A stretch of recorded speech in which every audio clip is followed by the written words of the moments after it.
Look this. Napakaganda na pero wala pa rin yung Look at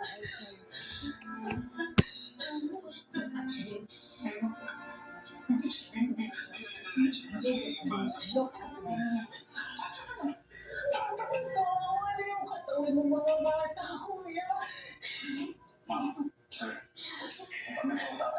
Hindi na kailangan ng oras.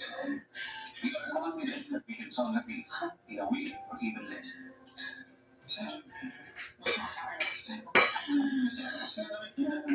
Nilalagyan ko na. Maganda siguro na huwag na.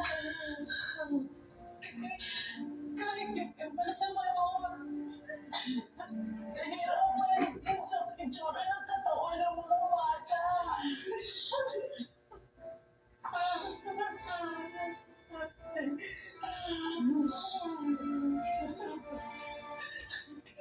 I have lost count of the times my children have left me speechless. Walang sasapat na salita para ipaliwanag ang sakit na nararamdaman ng isang inang nawalan ng anak. Hindi lang isa, kundi dalawa. Hindi lang namatay, pinatay. Gusto ko lang makikita yung mga iniwan ng mga anak ko. Sir, pasensya na po. Hindi po talaga pwede. Nilinis nyo na. Nakuha nyo na ba yung mga ebidensya? Sir, base po sa initial investigation namin kanina, hindi po ito isang kaso ng robbery. Kung titignan po natin yung lagay ng mga katawan ng biktima, galit na galit po yung pumatay sa kanila. Ang galit! Mababait ang mga anak ko!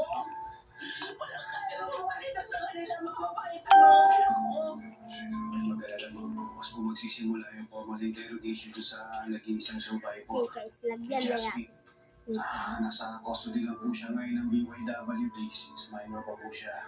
Siya po ang ating star witness. Pero kanina, meron po siyang mga done na to. Tumutugma dun sa nakalap namin mga ebidensya. Done to. Hindi namin maintindihan ang proseso ng investigasyon.